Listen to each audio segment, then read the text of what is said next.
My message comes from the Gospel of Luke, the 10th chapter, the 25th verse and the verses following. And it's a familiar story. Actually, it's a parable of the Good Samaritan.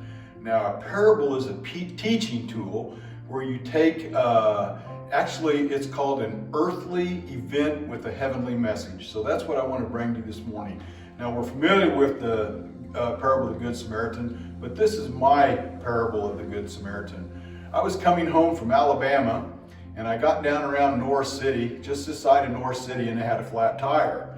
Well, the first thing out of my mouth wasn't, oh boy, it was, oh my gosh, what am I gonna do? So anyway, I got out, got underneath the truck, tried to get the spare tire out from underneath my truck, but the apparatus was broken and I couldn't get to it.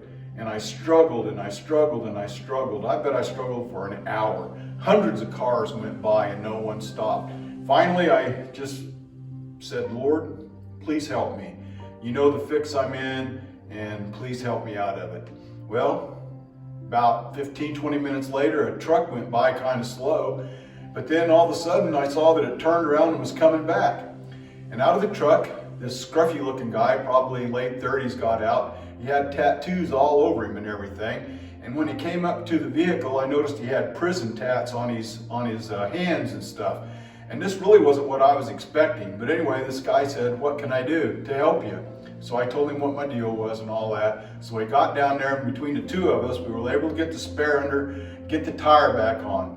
Well, in all my excitement, and I went to get a tip to give to this guy, I realized that I'd locked my keys in my car. And you know what? It's scriptural. You know, Morton's 1:1 says, when it rains, it pours. And I just felt that way. But you know what happened?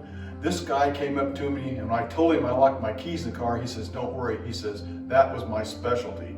So we got in the truck. Everything turned out all right. I went home, but this is what I want to tell you. I have preconceived notions about people, and that's what I need to do away with.